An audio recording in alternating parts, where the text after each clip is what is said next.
Treaty settlements are the Crown or government's way of making up for some of the ways it broke the promises made in the treaty.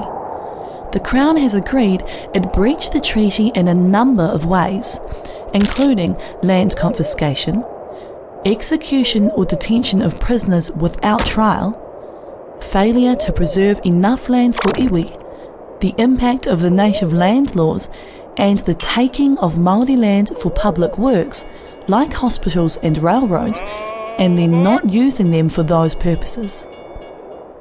The Waitangi Tribunal investigates claims against the Crown, and it can make recommendations, but it has no further powers. Only Parliament can agree to a settlement and award compensation. There are two types of settlement: historical, for breaches before 1992, and contemporary. The Office of Treaty Settlements is the part of the government that negotiates the settlement of historical claims. Settlements of contemporary claims are negotiated with the relevant government department. The historical settlement process generally works like this. The Crown prefers to settle all the claims of a claimant group at the same time. This means all historical claims of hapu and whānau within the larger group are addressed in one set of negotiations. During the negotiations, representatives of the claimant group and the Crown discuss the grievances and work out options for compensation or ways of putting things right, which is often called redress.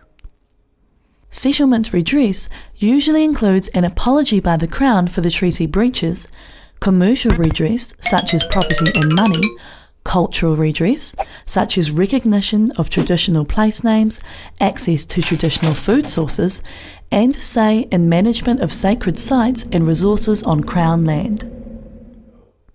Once the negotiations have reached agreement, all the adult members of the claimant group vote on whether to accept or reject the Crown's offer. There is no full compensation for a claimant group's losses.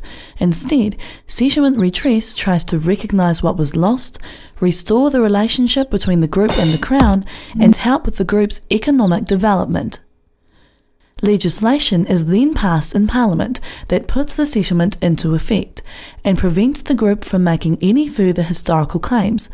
This is called full and final settlement. Lastly, the claimant group sets up an organisation to hold and use the settlement assets. This organisation has to be representative of the claimant group and accountable to all its members.